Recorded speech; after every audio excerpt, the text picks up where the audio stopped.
Hello, this webinar is all about exercise progressions.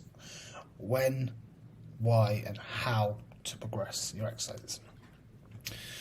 So, first of all, what is exercise progression? So basically what it is, you're just progressing the exercise to make it more challenging in one way or another. So there's loads of ways we can do that, and we'll talk about it soon.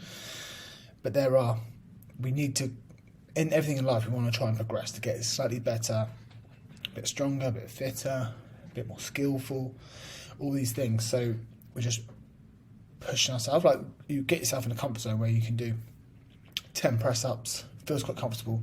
If we stay at 10 press-ups, we're not going to progress and get any stronger or grow any bigger muscles or get any more definition or strength in that area unless we progress the exercise to a more challenging version of a chest press. So, why do we need to progress exercises? So, progressive overload.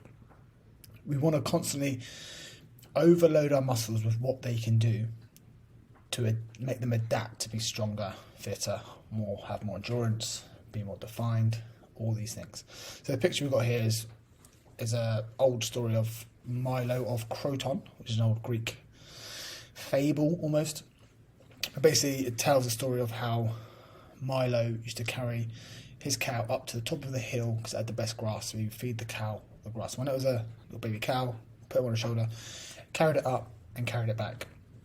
As the cow, or the bull, got bigger and bigger, he did it every day, so he didn't notice that the progression over time because it was such little bits day to day. But by the end of the cow's life, he was carrying a full-grown cow on his shoulders up this huge hill for the grass. So he progressively overloaded the weight on his body as the cow grew, and that is basically what progressive overload is. We're adding either more weight, more resistance, making things harder in one way or another to improve our physical capabilities. There's no way anyone can pick up a cow and take it up a hill from scratch.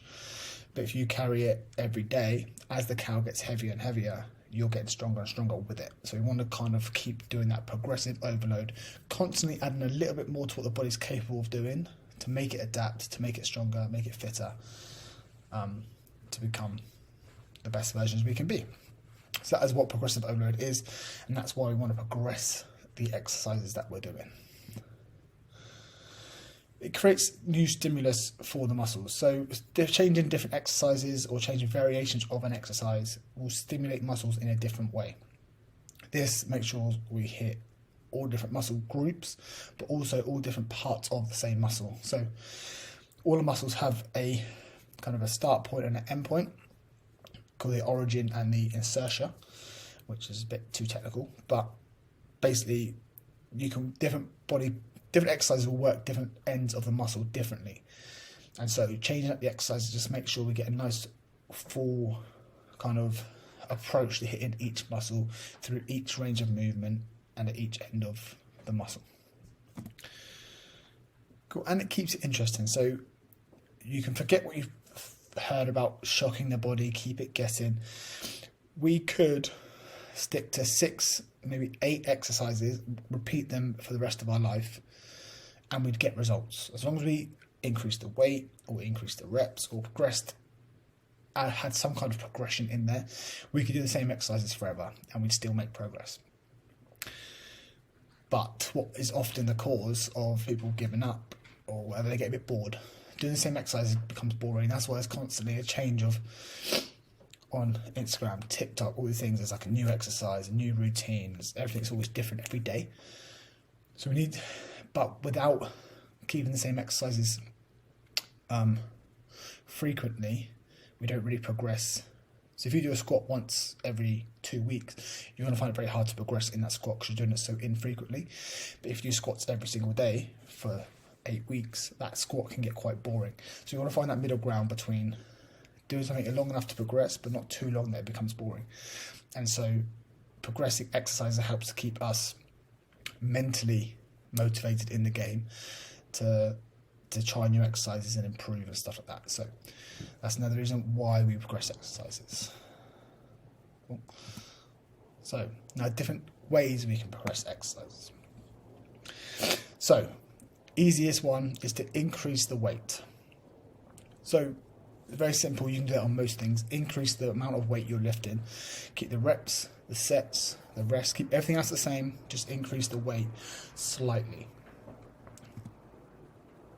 Another way, keep the weight the same, but increase your volume. So either do more reps per set or add an extra set on the end. So if you were doing 3 sets of 10, you could do 3 sets of 12, or you could do 4 sets of 10, and that would increase your overall volume, which is a way to progress.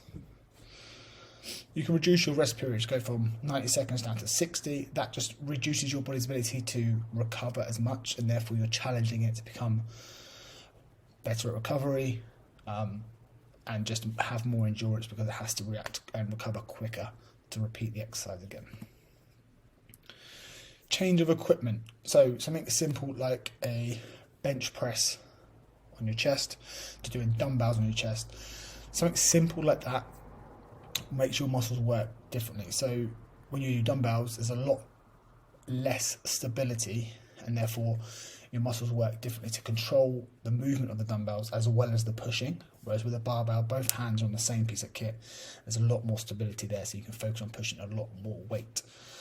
So changing equipment but doing a similar movement is a way to progress, either in building stability muscles, like we just said, from going from barbell to dumbbell, or if you go from dumbbell to barbell, you can increase the weight to progress that exercise in a different way. Different grips, different handles, different ways to hold the bars, the dumbbells, all these things can make things easier or harder for us. So take, for example, a pull down movement. So from top here down to here, the closer your hands are together, the stronger you will be and the easier you will find it. The further away you move your hands, so if you go to the top bar and go really wide, that will be hard to complete at the same weight as you were doing here. So you can do the exact same movement, but change your grip ever so slightly, and it can completely change either what part of the muscle is being worked or how difficult it feels to do that movement. Unilateral or off-balance exercises. So you can take a goblet squat here or a back squat like the guy on the left is doing, and you can swap it out for a single leg exercise. So you'll put in more weight through one leg at a time, which is going to require that one leg to do more work than if they were both working together. So it also challenges your core to balance as well. So it's just a way to, you're still working your quads, glutes, hamstrings, you're increasing the weight through those 3 muscle groups, but also increasing your core engagement with it as well because you're slightly off balance.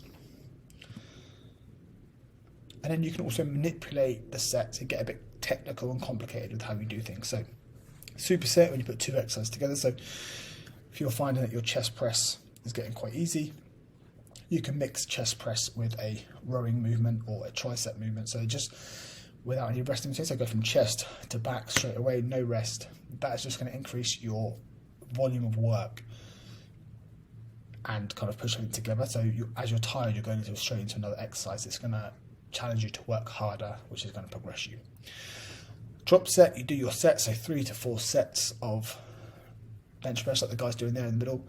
Take some weight off, do it again. So maybe one more set at the end and you go again. So once you get to your fatigue level, so maybe do 3 sets of 10 and you really fought to get that last rep out on the 3rd set, take a bit of weight off the bar and do it again. So once it's fatigued, you're pushing it to go a little bit further than what it wants to, because you're making it work harder for longer and therefore you're going to get stronger. Or a pause set, so you can pause either at the top or the bottom of a movement. So for a squat, for example, you can squat down and hold at the bottom for anywhere between 1 to 10 seconds maybe, and that makes that exercise feel a lot harder. Pausing in a squat dramatically increases the difficulty of that exercise without changing the weight, without changing the reps, without changing the equipment, anything like that. Just adding a pause at the bottom of the movement can tenfold the difficulty of it. So there's no need to change everything at once. You can just change one thing and it really impacts everything else. So hopefully that's helpful. We kind of went through that pretty quick, but progressions are important to constantly improve, constantly get stronger, get fitter, build confidence in different pieces of equipment, but also how your body reacts to being off balance with a barbell, with a dumbbell, kettlebells, different grips. All these things is important to know. It just builds your kind of library of knowledge. So when you go into the gym, if you can't quite get onto a bench press and you can do dumbbell chest press, you know you can do that. It's a slight progression in one way, but you might have to adjust it for certain things. So you can't do the same weight, but you can still hit the muscles in the same kind of way. So it's good to know these things and practice them as we go. But progressive overload is the kind of what calorie deficit is to weight loss. Progressive overload is the same to getting fitter, stronger, better in the gym. So we want to always try and progressively overload what we're doing week on week, month on month. Hopefully that's been useful and helpful.